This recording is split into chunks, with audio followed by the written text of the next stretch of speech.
पृथ्वी के गर्म क्रोड के कारण यहाँ पर जीवन की अनुकूलता बनी हुई है, लेकिन यह क्रोड बहुत ही धीमी गति से ठंडा हो रहा है। वैज्ञानिकों का मानना है कि मंगल ग्रह पर कभी जीवन था और वहाँ जीवन की अनुकूलता खत्म होने का कारण भी उसकी क्रोड का ठंडा होना बताया जाता है। लेकिन सवाल यह है कि क्या होगा जब पृथ्वी का क्रोड भी ठंडा हो जाएगा। चलिए इस वीडियो के माध्यम से जानते हैं। वैज्ञानिकों के लिए ब्रह्मांड के दूसरे ग्रह ही नहीं बल्कि खुद पृथ्वी भी अध्ययन करने के लिहाज से रोचक ग्रह है। इसकी सतह के साथ साथ इसकी आंतरिक संरचना पर भी गहन शोध होते हैं, जिसके बारे में जानना बहुत ही मुश्किल काम है। अब तक के अध्ययनों से पता चला है कि पृथ्वी का क्रोड बहुत ज़्यादा गर्म है, लेकिन यह बहुत ही धीमी गति से ठंडा भी हो रहा है। हालांकि यह अब भी शोध का ही विषय है कि यह अब तक ठंडा क्यों नहीं हुआ।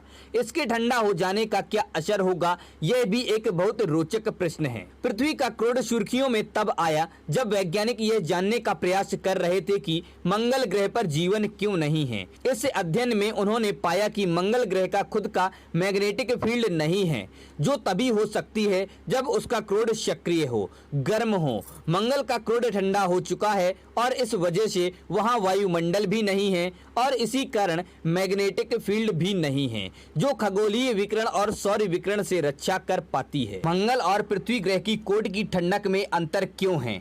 इस वजह से लोगों में यह कौतूहल जागा कि क्या कारण है कि मंगल का क्रोड तो ठंडा हो गया, लेकिन पृथ्वी का क्रोड अभी तक गर्म क्यों है। इसी तुलना में यह भी पता चला कि पृथ्वी के गर्म क्रोड के यहाँ के जीवन के लिए क्या अहमियत है।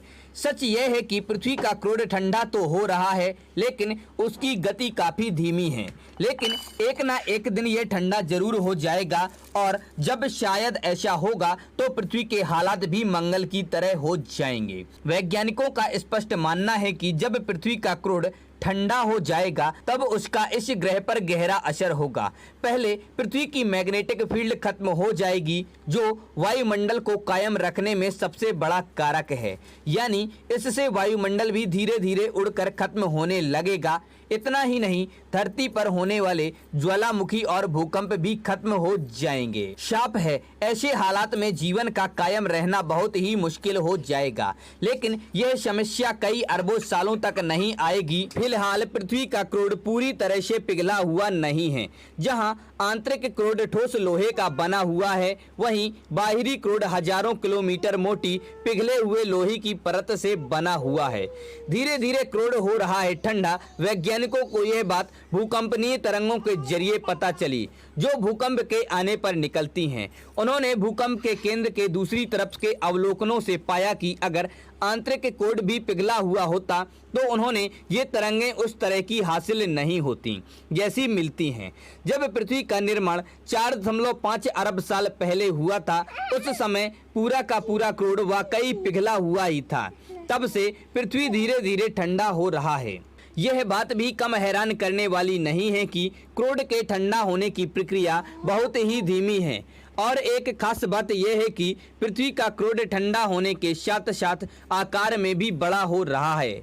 आंतरिक क्रोड हर साल 1 सेंटीमीटर बढ़ रहा है, क्योंकि पृथ्वी का पथरीला मेंटल उसके क्रोड और उसकी सतह के बीच में है, जो उसे तेजी से ठंडा होने नहीं दे रहा है। इसी वजह से बाहरी क्रोड में एक प्रवाह बनता है, जिससे पृथ्वी की मैग्नेटिक फील्ड कायम है। पृथ्वी की मैग्नेटिक फील्ड उसकी सतह पर जीवन को अंतरिक्ष और सूर्य से आने वाली हानिकारक किरणों से बचाती है और पृथ्वी के वायुमंडल को अंतरिक्ष में बिखेरने से रोके रखती है।